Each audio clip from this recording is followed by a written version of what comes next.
لیکن آپ نے جس طرح صدر صاحب کا حوالہ دیا, الیکشن کمیشن کا حوالہ دیا, صدر صاحب کی ریٹ کو تو الیکشن کمیشن تسلیم ہی نہیں کر رہا تھا نا, وہ تو بہت پہلے سے کہہ رہے تھے, تو کنفیوژن تو اداروں نے خود بنایا. دیکھیے میرا تو خیال ہے, اور میں نے یہ بات کئی مرتبہ پہلے کہی ہے, کہ ہمارا جو آئین ہے, جو ہمارا گورننگ ڈاکیومنٹ ہے, اس میں جو الٹیمیٹ آربیٹریٹر ہے وہ سپریم کورٹ ہے. بالکل. اور میں یہ سمجھتا ہوں کہ سپریم کورٹ نے بہت خوبصورتی کے ساتھ اپنے اختیار سے تجاوز کیے بغیر ان دونوں کو جو اس معاملے کے بنیادی فریق تھے اکٹھا بیٹھ کے ان کو سنا اور سن کے, اور ان کو اس بات پہ مجبور کیا کہ وہ آپس میں اتفاق کر کے ان کے پاس آ جائیں. اور جب وہ آ گئے تو اس کے اوپر انہوں نے سپریم کورٹ کے ایک بینچ کی سٹیمپ لگا دی کہ اب یہ تاریخ ہے, اب جائیں اور اس کے مطابق آپ عمل کریں. ٹھیک. تو یہ میں جو دوسری بات آپ کہیے, دیکھیں میرے لیے نگران کابینہ کے ایک رکن کی حیثیت سے میرے لیے سب سے اہم بات وہ نہیں ہے جو میرا کوئی دوسرا وفاقی وزیر کر رہا ہے. میرے لیے بات وہ اہم ہے, اور میں مصدقہ اسی کو کہوں گا جو وزیر اعظم نگران کر رہے ہیں. اور کوئی ایک ایسی سٹیٹمنٹ آپ بتائیے جس میں کوئی ایسا شکوک یا شبہات پیدا ہوتے ہوں جو وزیر اعظم نگران وزیر اعظم انوار کاکڑ صاحب نے دیا ہو, جس میں یہ لگتا ہو کہ نہیں ابھی وہ کچھ اس کے بارے میں بے یقینی یا نہیں, آپ کو لگتا ہے آن ٹائم ہوں گے. جی مجھے کوئی وجہ ہی نہیں نظر آتی کہ نہ ہو. بالکل ٹھیک, بالکل ٹھیک. اچھا سر, تھوڑا سا میں چاہوں گی کہ یہ تو کلیئرٹی آ گئی ہے. اب جو اگلا ایک مسئلہ ہے وہ ہے نون لیگ کے حوالے سے. آج بڑا امپورٹنٹ کیس تھا ہیون فیلڈ کا, اس میں نواز شریف صاحب کو 10 سال کی سزا. میں کہتی ہوں وہ 10 والیومز جو ان کے بنائے گئے, اس میں جو کہانیاں لکھی گئیں, لیکن الٹیمیٹلی کیا ہوا کہ وہ سزا کالعدم قرار دے دی گئی. لیکن اب جو باقی پولیٹیکل پارٹیز ہیں وہ بار بار اشارہ یہ کر رہی ہیں کہ جی لیول پلینگ فیلڈ نہیں مل رہی, صرف ایک جماعت کو مل رہی ہے. ایک تو کیا آپ نون لیگ کو ریپرزینٹ نہیں کر رہے, لیکن آپ نے ایک بڑا عرصہ ان کے ساتھ کام کیا ہے. آپ کو نہیں لگتا کہ اس کنٹروورسی سے نون لیگ اٹ سیلف کنٹروورشل ہو جائے گی اور الیکشن بھی کنٹروورشل ہو جائے گا؟ یہ کام تو سوچنے کا ہے جی نون لیگ کی قیادت کا, کہ وہ کس چیز سے کنٹروورشل ہوتی ہے اور کس چیز سے نہیں. سیاست جو ہے وہ بہرحال ممکنات کا کھیل ہوتا ہے, اور مجھے یقین ہے کہ جب وہ بیٹھ کے آپس میں سوچتے ہوں گے تو وہ ان کی ساری امپلیکیشن سے آگاہ ہوتے ہوں گے, اور جو بھی فیصلہ میرے سے یہ سوال تھوڑا سا مناسب نہیں ہے. یہ سوال میں نے پہلے ہی کہا کہ آپ ریپرزینٹ نہیں کرتے. یہ سوال انہی سے مناسب ہے, لیکن مجھے یہ, میں جو ایک طالب علم اور سیاست اور تاریخ کے ایک طالب علم کی حیثیت سے جو کہہ سکتا ہوں, وہ یہ ضرور کہوں گا کہ ان کے سامنے یہ ساری امپلیکیشنز ہوں گی کہ لیول پلینگ فیلڈ نہ ہونے کے الزامات لگ رہے ہیں, اس کا جواب دیتے بھی ہیں. لیکن لیول پلینگ فیلڈ کے بارے میں پھر سوالات اور بھی بڑے اکٹھے ہوتے ہیں. جب ہم لوگ جیلوں میں بند تھے 2018 میں, جب بغیر کسی جرم کے ہمیں کئی سال کے لیے جیل میں دھکیل دیا گیا, اور کئی سال پھر ہماری پیشی کی تاریخ بھی نہیں دی جاتی تھی, تو ہم نے تو اس وقت کوئی رونا دھونا نہیں ڈالا کہ جی یہ پلینگ فیلڈ جو ہے یہ لیول ہے یا نہیں. لیکن تاریخ آپ کو نہیں لگتا کہ اپنے آپ کو دہرا رہی ہے؟ دیکھیے تاریخ ہمیشہ اپنے آپ کو دہراتی ہے. یہ اس وقت جو کردار ہوتے ہیں تاریخ میں, وہ یہ فیصلہ کرتے ہیں کہ اس کا دھارا انہوں نے کس طرف لے کے جانا ہے. انسان کی تاریخ میں یہ ہمیشہ سے آپ دیکھتے آئے ہوں گے, اور یہ کوئی پہلی مرتبہ نہیں ہے کہ ہم یہ کہہ سکیں کہ جی پاکستان میں پہلی مرتبہ تاریخ اپنے آپ کو دہرا رہی ہے. پہلے بھی ہوتا ہے. ہمیں کوشش یہ کرنی چاہیے کہ اس میں جو کوئی جس طرح کا جس حد تک بھی مثبت رول پلے کر سکتا ہے وہ کرے, اور اس چیز کو آگے لے کے. لیکن آپ کو لگتا ہے کہ نون لیگ اور اسٹیبلشمنٹ کی کوئی انڈرسٹینڈنگ موجود نہیں ہے بظاہر؟ دیکھیے کم از کم میں دیکھیں میرا اوپینین ان شواہدات پہ اور ان پہ ہے جو میرے پاس ایک پوری وزارت ہے. اس وزارت کے معاملات سے لے کے کیبنٹ کے معاملات تک کسی جگہ پہ میں نے وزیر اعظم کے منہ سے یا کسی اور صاحب اختیار کے منہ سے کوئی ایسی چیز نہیں سنی جس میں مجھے یہ لگ رہا ہو کہ اس کا ترازو جو ہے وہ کسی طرف, حکومت کی میں بات کر رہا ہوں, کہ وہ کسی طرف ٹلٹ ہو رہا ہے. ایک مرتبہ بھی کوئی ایسی چیز میرے سامنے نہیں آئی. مجھے میری وزارت کے حوالے سے کوئی ایسی چیز نہیں کہی گئی, اور کابینہ کے جتنے بھی اجلاس ہوئے ہیں یا کابینہ کے علاوہ جو دوسرے فورمز ہیں ان کے جتنے بھی اجلاس ہوئے ہیں, وہ صرف ایک نقطے پہ ہیں کہ اس محدود مدت میں جو ہمارے پاس ہے, جس میں ذمہ داری ہمیں سونپی گئی ہے, ہم کیا چیز ایسی بہتر سے بہتر کر سکتے ہیں جس میں پاکستان کے مشکلات میں, معاشرتی دوسری مشکلات میں کمی واقع ہو سکے.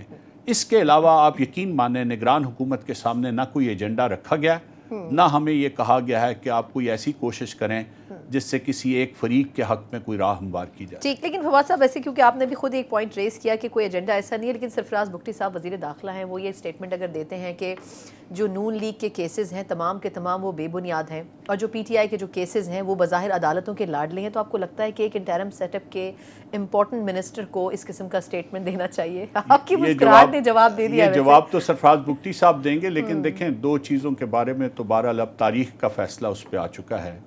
سرفراز بگٹی صاحب وہ کہیں یا نہ کہیں، یہ فیصلہ تاریخ نے کر دیا ہے کہ جو 2017 اور 18 میں کیسز بنائے گئے وہ کس حد تک بے بنیاد تھے.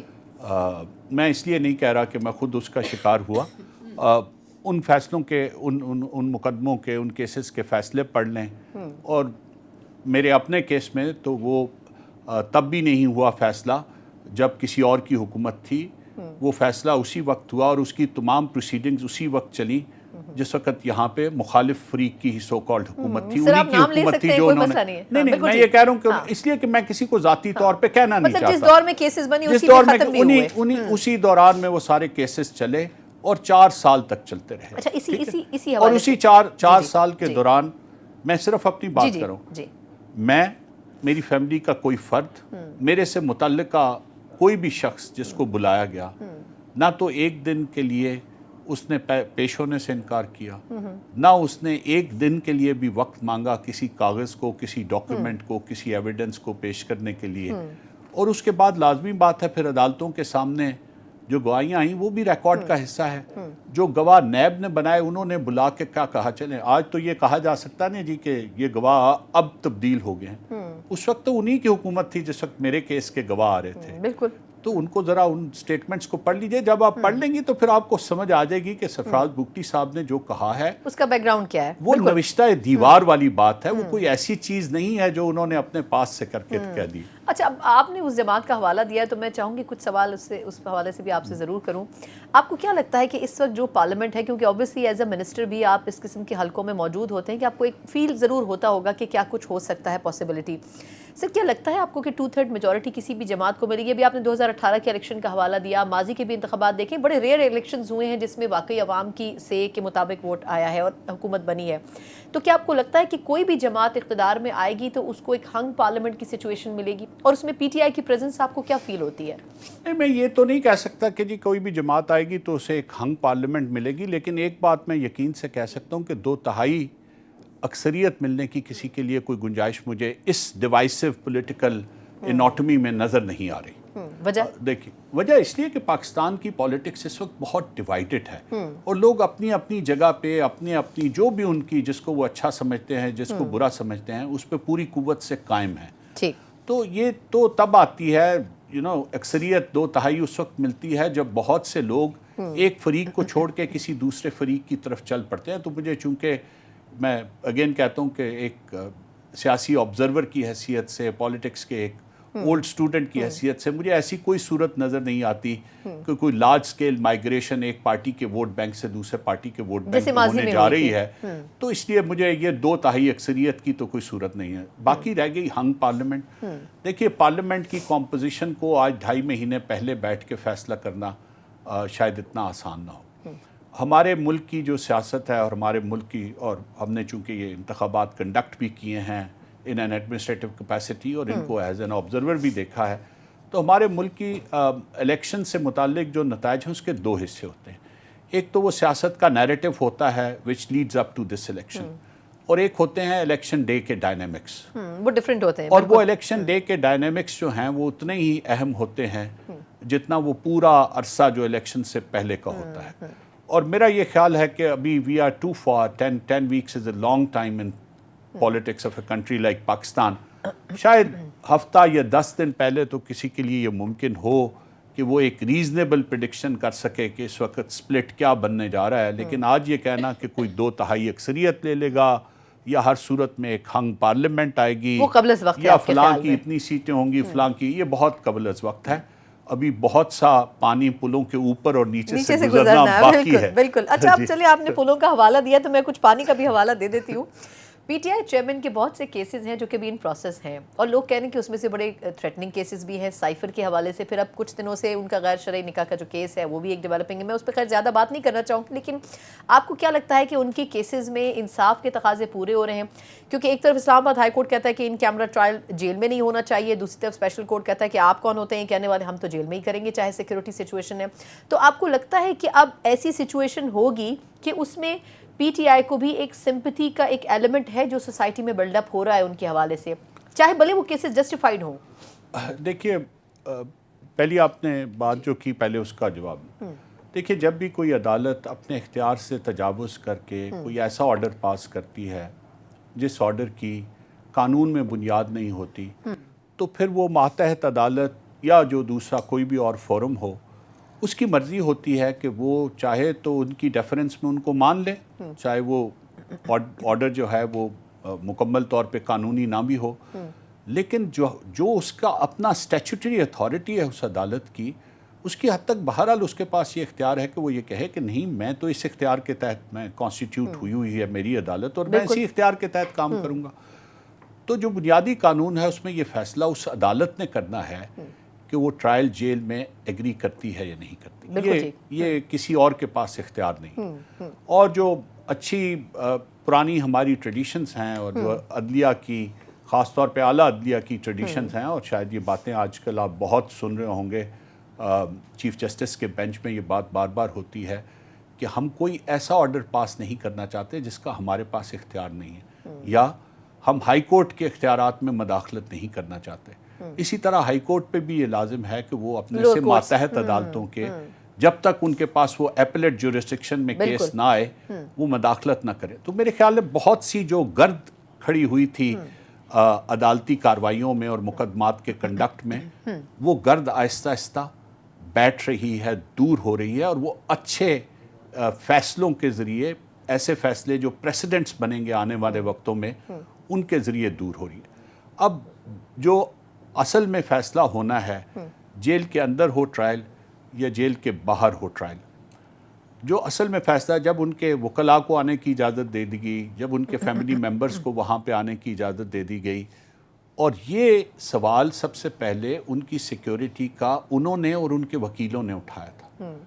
یہ حکومت نے یا حکومت کی ایجنسیز نے تو بہت بعد میں یہ سوال اٹھایا. پہلے جیل میں ان کو رکھا گیا کئی ماہ کے لیے نہیں, اس سے پہلے بھی کئی ماہ کے لیے وہ صرف اسی بنیاد پہ پیش نہیں ہوتے رہے عدالتوں میں کہ ہمارے پیش ہونے میں سیکیورٹی کا ایشو ہے. اب اگر حکومت یہ کہہ رہی ہے, یہ وہ عدالت یہ کہہ رہی ہے کہ جی آپ آئیں, سنیں, اپنے سامنے بیٹھ کے دیکھیں, وکیل آئیں, وکیلوں کے پاس تمام اختیارات موجود ہیں اور وہ یہ اختیار استعمال بھی کریں. ابھی دیکھیں انہوں نے ایک پورا پروسیس ہوا, اگر کوئی یہ گلہ کرتا ہے تو ہائی کورٹ نے کہا کہ نہیں, یہ ٹرائل جو ہے وہ نئے سرے سے شروع کیا جائے. تو یہ اس طرح کے احکامات 2017 سے لے کے 22 تک تو کسی عدالت نے نہیں دیے. ٹھیک ہے نا, تو اب تو میں سمجھتا ہوں کہ اس سے بہت زیادہ فیئر ٹرائل ہو رہے ہیں, جس طرح کے ٹرائلز پہلے دیکھیں. اور اس پہ چیک بھی ایک موجود ہے اپر کورٹس کا. جی جی بالکل ہے, اور ہونا چاہیے. میں بالکل اس بات کے اوپر پورا میں سمجھتا ہوں کہ اعلیٰ عدلیہ بہت اچھا کری ہے. یہ انہوں نے لفظ استعمال کرنے سے منع کیا ہے. میں سمجھتا ہوں سپریم کورٹ اور ہائی کورٹ, یہ عدالتیں بہت اچھا کری ہیں. اگر وہ چیک بھی رکھ رہی ہیں, اور جہاں پہ انہیں کوئی بھی ایسی چیز نظر آتی ہے جو قانون اور قاعدے کے مطابق نہیں ہے, اگر اس کو وہ ٹریش کرتی ہیں, اس کو ختم کرتی ہیں. یہ بات, اس بات کو چھوڑ دیں کہ وہ ٹرائل عمران خان کا ہے یا وہ ٹرائل میاں نواز شریف کا ہے, تو اس کو اپریشیٹ کرنا چاہیے. اس میں بریک سے پہلے ایک چھوٹا سا سوال سر, کہ جو انٹرا پارٹی الیکشن ہے اس کا بڑے ان کو ایک ٹائم فریم دیا گیا کہ جی آپ نے 20 دن میں کروانے ہیں. پھر یہ ڈیبیٹ ہوتی رہی کہ پتہ نہیں وہ کنٹیسٹ کریں گے نہیں کریں گے.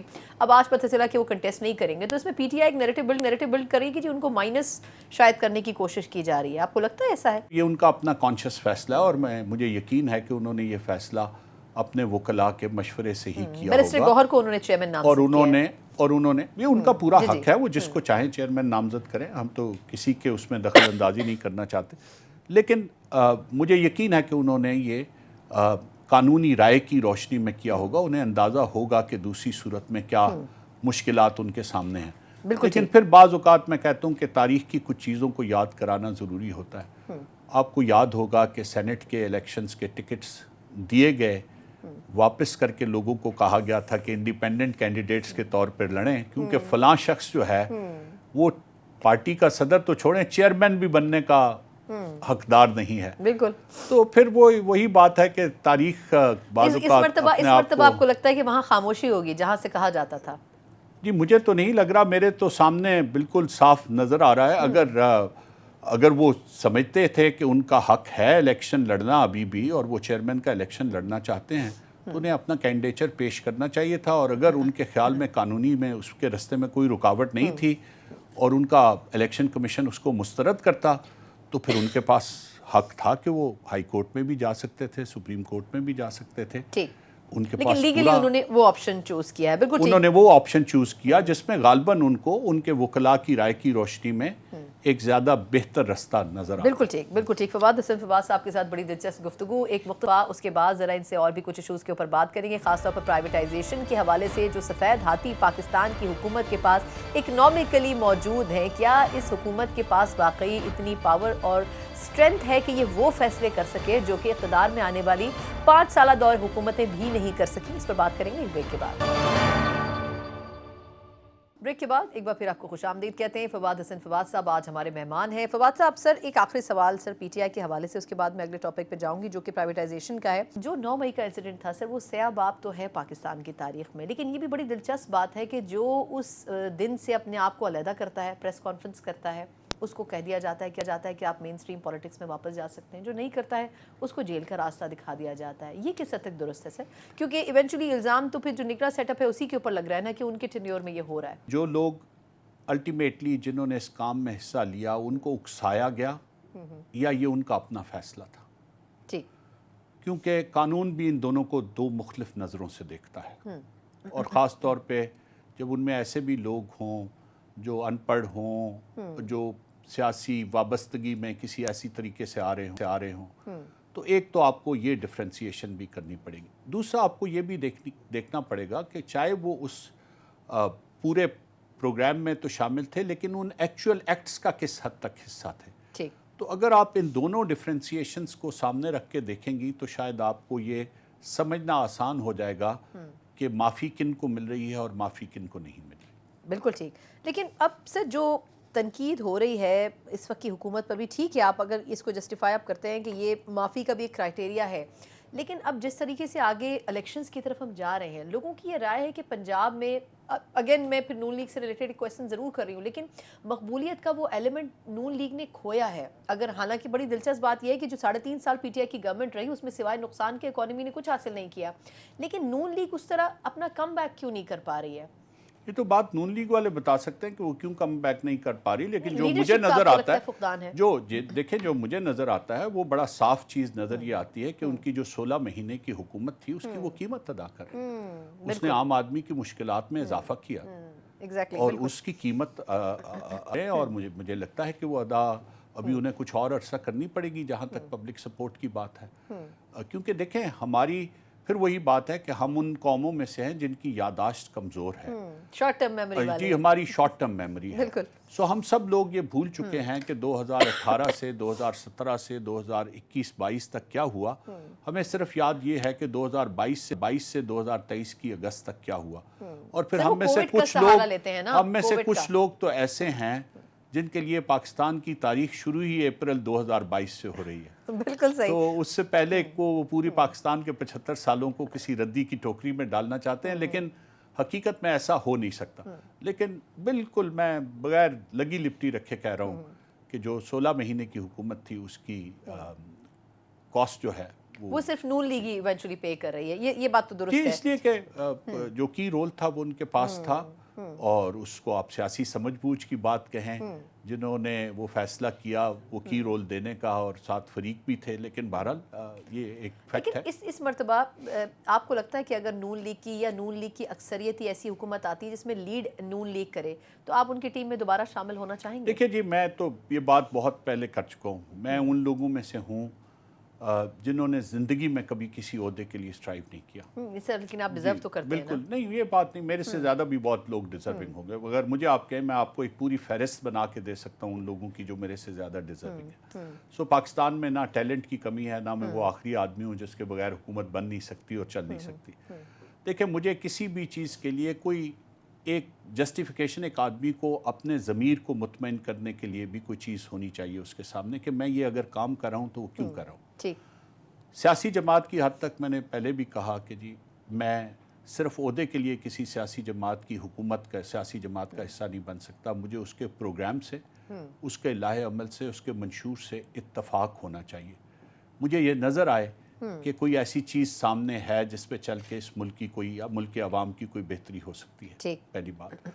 دوسری بات یہ کہ یہ جو ابھی بھی میں نے نگران حکومت میں بھی جو کام کر رہا ہوں وہ کام وہ کر رہا ہوں جو کام مجھے یہ کہا گیا کہ جی یہ کام چونکہ آپ ان چیزوں کو بہتر سمجھتے ہیں تو آپ کر سکتے ہیں.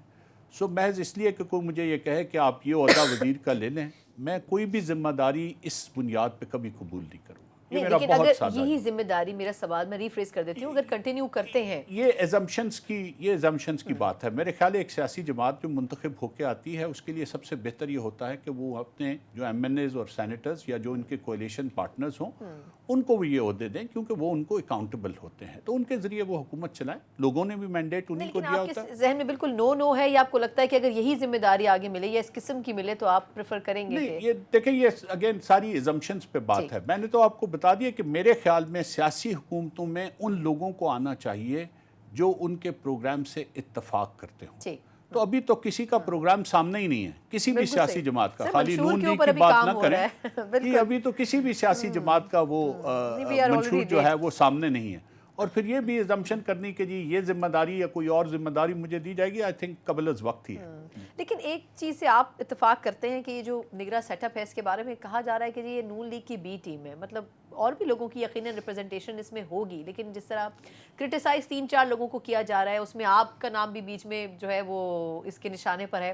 تو واقعی آپ کو لگتا ہے کہ مجھے تو نشانے پہ جو رکھا جاتا ہے جن لوگوں کی طرف سے وہ اس لیے نہیں رکھا جاتا کہ میں کسی کی بی ٹیم نہیں ہوں. پہلی بات تو یہ ہے کہ میں نے زندگی میں کبھی کسی کی بی ٹیم کے طور پہ کام نہیں اے ٹیم کے طور پہ کام کیا. میں ہمیشہ الحمدللہ اللہ has been very kind to me کہ میں نے جہاں پہ بھی کام کیا ہے وہ اے ٹیم کے طور پہ کیا. تو کسی اور کوئی شخص جس نے میرے ساتھ کام کیا ہے یا میرے ایون کام کو سپروائز کیا ہے یا جن وزیر اعظموں کے ساتھ میں نے کام کیا ہے یا جن وزراء چیف سیکرٹریز کے ساتھ کام کیا ہے وہ آپ کو ایک بات میرے بارے میں ضرور کہیں گے کہ یہ کسی کی بات مان کے کام نہیں کرتا. ٹھیک. تو مجھے خود کنوکشن یہ چاہیے ہوتی ہے کہ میں یہ جو کام کر رہا ہوں وہ ٹھیک کر رہا ہوں. اور جب میں وہ کام کرتا ہوں تو پھر میں اس کی ذمہ داری بھی کسی اور کے اوپر ٹرانسفر نہیں کرتا، اس کی ذمہ داری میں خود ہی اپنے اوپر رکھتا ہوں.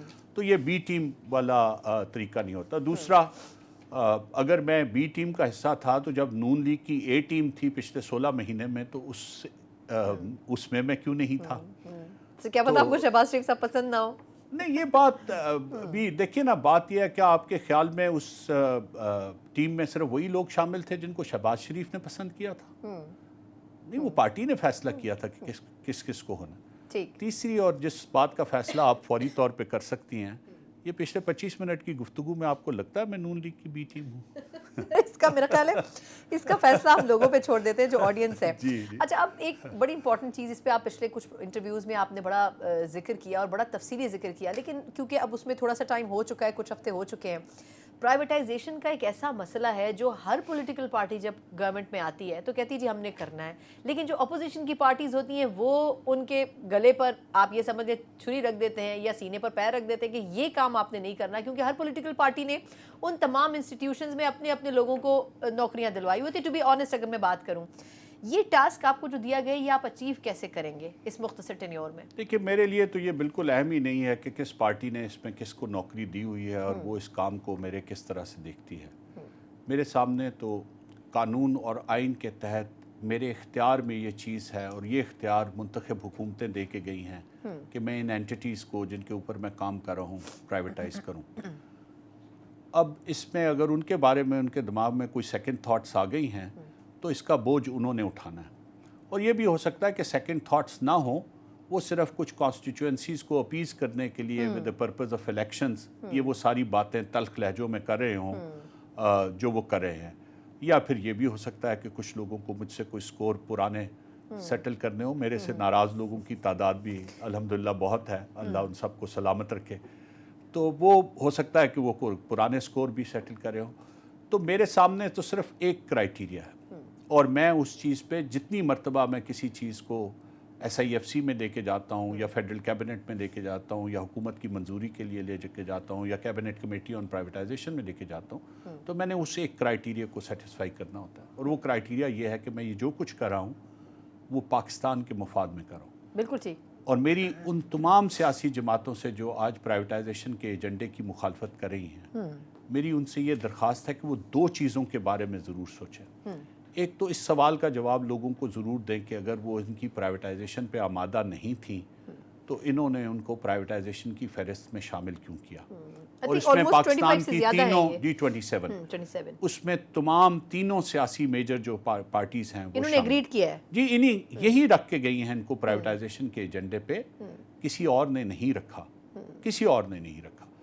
تو پہلی تو وہ لوگوں کو اس بات کا جواب دے دیں۔ دیکھیے سنا، یہ نقصان جتنا بھی یہ ادارے دیتے ہیں یہ نہ تو وہ سیاسی جماعتیں اٹھاتی ہیں، نہ ان کے قائدین اٹھاتے ہیں، نہ وہ لوگ اٹھاتے ہیں جو ٹیلی ویژن پہ بیٹھ کے میرے پہ نشتر زنی کرتے رہتے ہیں۔ بالکل، یہ میں اور آپ اور پاکستان کے تمام لوگ اٹھاتے ہیں، ہر بالکل۔ آدمی، میں کہتا ہوں عام بھی نہیں، عام بھی اور خاص بھی، سب بھی۔ صحیح۔ پاکستان کے عام لوگ تو شاید ہم ایک تو اپنے آپ کو ان میں شمار نہیں کر سکتے، نہ آپ اور نہ میں، کیونکہ پاکستان کے عام لوگ تو بیچارے اس وقت بہت ہی پس چکے ہیں، تو وہ تو بیچارے سب سے زیادہ ان نقصانات کا بوجھ وہ اٹھاتے ہیں، پھر جو اس سے بہتر حالت میں ہے اس سے نسبتاً کم اٹھاتا ہے۔ تو انہیں یہ بھی سوچنا چاہیے کہ وہ پہلے رکھ کے کیوں گئے، اور اگر رکھ کے گئے تو اب محض صرف کچھ سیاسی منفعت کے لیے اس کی مخالفت کیوں کریں۔ لیکن آپ اگر میں امیڈیٹلی کہوں تو آپ سب سے پہلے تو جو سٹیل ملز ہیں، PIA ہے، پھر اس کے بعد فرسٹ وومن بینک ہے، مطلب ٹاپ 5 آپ کو کیا لگتے ہیں کہ سب سے پہلے ان کو ٹارگٹ کرنا ہے؟ کیونکہ آئی تھنک PIA اور سٹیل ملز پہ جب بھی بات ہوتی ہے تو ایک بحث چھڑ جاتی ہے کہ آپ نے اس کو پرائیویٹائز نہیں کرنا۔ اگر پولیٹیکل پارٹیز اس کو اوکے کر کے گئی ہیں دین فائن، لیکن وجہ اصل رکاوٹ کیا ہے کہ ابھی تک ہم نہیں کر سکے ہیں؟ دیکھیں میں آپ کو بتاؤں، دیکھیں سٹیل مل تو ابھی بھی پرائیویٹائز نہیں ہو رہی، اس لیے کہ سٹیل مل کے کیس کو جب ہم نے دیکھا تو آپ یہ بدقسمتی ہے اس ملک کی کہ پچھلے کئی سالوں سے 16 سال سے یہ معاملہ پرائیویٹائزیشن کا سٹیل مل کی چل رہا ہے، بالکل۔ لیکن 2023 میں، اور میں اس بات پہ I will always remain accountable to the people of Pakistan more than anybody else، کہ اس سٹیل مل کو جس کی نجکاری کی پچھلے 16 سال کوشش کر رہے ہیں، آج اس میں نجکاری کرنے کے لیے کچھ نہیں ہے، یعنی وہ اس قدر نقصان میں جا چکی ہے۔ اس کا اکلوتا اثاثہ اس کی زمین ہے جس پہ سب کی نظریں لگی ہوئی۔ تو ہم نے 2 ہفتے کے اندر اندر وفاقی کابینہ کو واپس یہ کیس بھیجا کہ یہ جس کی نجکاری کے لیے آپ مختلف وقتوں میں مختلف احکامات دیتے رہے ہیں اور کئی مرتبہ فائنینشیل ایڈوائزرز کو بہت لمبے لمبے مشاہرے بھی دے چکے ہیں، ان میں سے اس کا حاصل کچھ نہیں ہونے لگا، کیونکہ یہ اب ایک ورچولی ایک ایسا ایسٹ بن چکا ہے جو ایک ڈیڈ ایسٹ ہے، اور اس کو ری فربش کرنا بھی اب ممکن نہیں ہے۔ جو اس کے لیے سرمایہ چاہیے اس کو دوبارہ کھڑا کرنے کے لیے، وہ اتنا زیادہ ہے کہ کوئی وہ انویسٹ کرنے کے لیے تیار نہیں ہے، اور جو کرے گا وہ بھی اس کو چلا نہیں سکے گا۔ پہلی بات تو یہ دنیا میں لوگ وہیں پہ انویسٹمنٹ کرتے ہیں جہاں پہ انہیں کچھ ریٹرن ملتا ہے۔ یہ نمبرز میں دہرا چکا ہوں لیکن مجبوراً دوبارہ کہتا ہوں، یہ ایک 70 سال پرانی ٹیکنالوجی پہ بنی ہوئی مل ہے جس کو اسٹیبلش ہوئے 50 سال گزر چکے ہیں، 1973 میں بنی تھی، ٹھیک ہے، اور 2015 سے یہ بند ہے۔ اس کی ٹوٹل جو کیپیسٹی ہے وہ 1.1 ملین ٹنز ہے، اور اس کو زیادہ سے زیادہ اس پہ اگر 1.5 بلین ڈالرز خرچ کیے جائیں تو اس کو 3 ملین ٹنز تک لے جایا جا سکتا ہے۔ ٹھیک۔ اب صورتحال یہ ہے کہ 3 ملین ٹنز تک لے جانے کے لیے اگر آپ 1.5 بلین ڈالرز لگاتے ہیں تو پھر بھی یہ because of an old technology تقریباً 30% ان ایفیشینٹ رہے گی ٹو دا کمپیریبل ملز۔ تو ایک ایسی مسابقتی ماحول، ایک ایسا اکانومی جہاں پہ 5 سے 7% کا فرق بھی جو ہے، جہاں قرضوں پر ملک چلا رہے ہیں، وہاں پہ آپ کریں گے کیا اس کا؟ لیکن کچھ نہ میرے خیال میں، اور ہم نے سولوشن دیا، وہ ہم نے اپنی طرف سے پروپوزل دیا، اب وہ کام حکومت کا ہے کہ وہ کریں۔ ہمارے خیال میں یہ جو سٹیل مل کی جگہ ہے جہاں پہ یہ واقع ہے، یہ آئیڈیل لوکیشن ہے ایک ایکسپورٹ پروسیسنگ زون کی ڈیولپمنٹ کے لیے، اور میں پوری ذمہ داری سے یہ بارہا کہہ چکا ہوں کہ یہاں پہ 5 سال کے اندر اندر پاکستان کی جتنی ٹوٹل ایکسپورٹ ہے 25 سے 30 بلین ڈالر، تقریباً اتنی ہی ایکسپورٹ کی زون ڈیولپ کی جا سکتی ہے۔ یہ اتنی آئیڈیل لوکیشن ہے ایکسپورٹ زون کے لیے۔ سر لیکن اب پی آئی اے ہے یا روزویلٹ ہوٹل، ہم بچپن سے اس کا نام سنتے آ رہے ہیں، لیکن ہم نے نہ کبھی دیکھا نہ کبھی وہ عوام کے ایکسس میں رہا. اب یہ جو کچھ ایسی چیزیں ہیں جو لائم لائٹ میں رہیں، ان کا کوئی الٹیمیٹ فیوچر ہے کیا؟ پی آئی اے کا تو جی ہم اس وقت بہت تیزی سے کام کر رہے ہیں، اور میں سمجھتا ہوں کہ ایسا کام جو کئی سالوں سے نہیں ہوا تھا وہ ہم نے تقریباً پچھلے 3 ماہ میں مکمل کیا ہے. اور ہم اس پروسیس میں ہیں کہ اگلے 4 سے 5 ہفتے کے دوران ہم ایک اس کی ری اسٹرکچرنگ اور ایک اس کی ریفرنس پرائس، دونوں چیزیں اکٹھی فیڈرل کیبنٹ کے پاس لے کے جائیں گے، اور اس کی اپروول کے بعد ہم اس کو فوری طور پہ پوٹینشیل بائرز کو آفر کریں گے. تو یہ کافی سارا کام ہم نے، میں اس تفصیل میں نہیں جانا چاہتا، شاید پروگرام میں اتنا وقت نہ ہو. روزویلٹ ہوٹل میں اگین یہ آج مجھے بڑی خوشی ہو رہی ہے، کیونکہ کل ہی ہم نے اس کے فائنینشیل اور ٹرانزیکشن ایڈوائزر کی تقرری کا عمل مکمل کیا ہے. اس کی جب لاسٹ ٹائم قیمت لگوائی گئی تھی تو وہ $426 ملین یہ طے کیا گیا تھا کہ اس ایسٹ کو اگر بیچا جائے تو $426 ملین حاصل ہوں گے. یہ ریکارڈ پہ موجود ہے.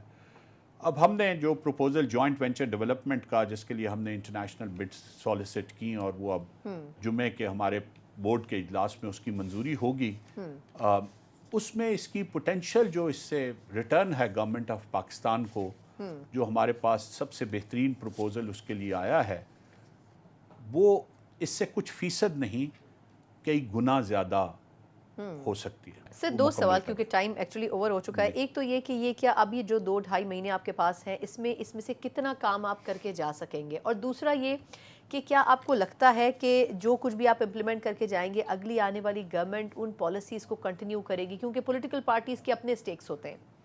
دیکھیے، یہ تو آپشن کسی کے پاس نہیں ہوگی کہ وہ اس کو کنٹینیو نہ کرے. ٹھیک ہے، میں نے تو بڑے صاف الفاظ میں کہا ہے کہ آپ کے پاس آپشنز ایک ہی ہے. یہ لوگوں کو بہکانے کا کام اب بہتر ہے کہ چھوڑ دیا جائے. پی آئی اے کے حوالے سے ایک ہی آپشن ہے کہ آپ اس کو بند کر دیں یا اس کو پرائیویٹائز کر دیں. اس ملک کی معیشت میں، ہمارے فنانسز میں اب وہ قوت نہیں ہے کہ اس کا بوجھ ہم اٹھا سکیں. اور یہاں تک پہنچانے کی ذمہ داری نگران حکومت پہ نہیں، یہاں پر تک پہنچانے کی سابقہ حکومتوں پہ. جہاں تک روزویلٹ ہوٹل کا تعلق ہے، منتخب حکومتیں اس کی $426 ملین کی، میں نے آپ کو بتایا اس سے کئی گنا زیادہ بہتر وسائل اس سے مہیا کیے جا سکتے ہیں. جی، ان کا دیکھیں پروسیس تو اس کے جوائنٹ وینچر ڈیولپمنٹ کا پروسیس تو کئی، لیکن ہم اس کے جو معاہدہ ہے فائنینشیل سروسز ایڈوائزری کا، جس میں یہ تمام انڈر ٹیکنگ شامل ہوں گی کہ اس کی فائنل، اس کے لیے ڈیولپمنٹ کے لیے فائننس بھی انہوں نے لے کے آنی ہوگی، اس کے لیے ڈیولپمنٹ کنسٹرکشن پارٹنر بھی انہوں نے لانا ہوگا، اور اس کو ایک خاص طے شدہ عرصے میں مکمل کر کے اس کی لیزنگ یا اس کی سیل کا کام بھی انہوں نے مکمل کرنا ہوگا، آن اے پریڈکٹیبل، جو آن ریکارڈ ہوگی پرائس جس پہ کرنا ہے. فرسٹ مومنٹ بینک کا ہمیں کافی حد تک امید ہے کہ ہمارے ہوتے ہوئے اس کی پرائیویٹائزیشن کا کام مکمل ہو جائے گا. ہاؤس بلڈنگ فائننس کمپنی کا یقینی طور پہ مکمل ہو جائے گا. یعنی کچھ پروجیکٹس ایسے ہیں جن کو آپ کمپلیٹ کریں گے. پی آئی اے سمیت میں سمجھتا ہوں پی آئی اے کا ذرا بہت ٹائٹ اور ٹف ہے. کسی بھی سٹیج پہ کوئی بھی چھوٹی موٹی جو ہے وہ اس کو ٹائم لائن کو اس کے افیکٹ کر سکتی ہے، لیکن ایز آف ٹوڈے مجھے بڑی خوشی ہوتی ہے یہ کہتے ہوئے کہ we are very much on track and we are very much within our timelines. بالکل ٹھیک. بہت بہت شکریہ فواد حسن. فواد صاحب نگراں وفاقی وزیر برائے نجکاری ہمارے ساتھ موجود تھے. بہت سے سوالوں کے جواب آج ان سے ہم نے لیے ہیں. یقیناً نگراں حکومت کے اوپر جتنی بڑی ذمہ داری ہے، ان کی وفاقی وزراء کے اوپر اس سے بھی زیادہ ذمہ داری ہے کہ جو لمیٹڈ ٹائم میں ان کو ٹارگٹس دیے گئے ہیں ان کو اچیو کیا جا سکے، کیونکہ 5 سالہ جو حکومتیں ہیں وہ ایسے کام نہیں کر کے جاتی جو ان نگراں حکومتوں سے آج ایکسپیکٹ کیے جا رہے ہیں. اور امید کی جاتی ہے کہ یہ حکومت جانے کے ساتھ ہی وہ تمام ٹارگٹس نہیں تو کم از کم اس میں سے 50% ٹارگٹ ضرور اچیو کیے جائیں، کیونکہ پاکستان کی اکانومی شاید اس سے زیادہ بوجھ نہیں اٹھا سکتی. اسی نوٹ کے ساتھ مجھے پروگرام سے اجازت دیجیے. اللہ حافظ.